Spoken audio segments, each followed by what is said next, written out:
сүүл аягаа жишээ гарч ирлээ шүү дээ. Одоо манай ерхий сайдын хүүхдийнх нь бэр маань нөгөө авсан юмаа сайхан гайхуулж агаад одоо бүх асуудалд орж шүү дээ. Тэр одоо төгс жишээ байх л да. Тэгэхээр одоо энэ зүйлсүүдийг маш богинохон хугацаанд тэрбумтэн болсон байгаа байхгүй юу? Одоо ардын намын тэрбумтнуудын нэрсийн жагсаалд орчиж байгаа байхгүй юу? Жагсаалтанд. Тэгээд манай энэ нөгөө нэг феодал баягаараа амьдардаг энэ хүмүүс чинь одоо улс төрийн намаас төрсөн одоо ардын намын тэрбумтнууд байна. Агцлан намын тэрбумтнууд байна. Энэ хоёр одоо тэрбумтнуудынхаа тоогоор уралдаж штэ. Тэр бид чинь ийм орон чинь мэдээж одоо ханаас эхлэх үгүй. Тэгэл нийгэм дотроос л одоо яах ёстой. Юу гэдэг вүлээ?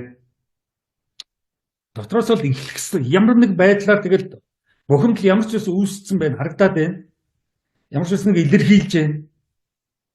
Нэг хүмүүс рүү хүрэх байх.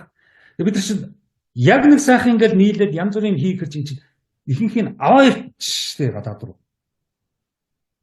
Бид нар чинь ингээд задлаа тараага хийчлаа шүү дээ. Монгол улсыг чинь ингээд бутаргаа хийчлаа шүү дээ.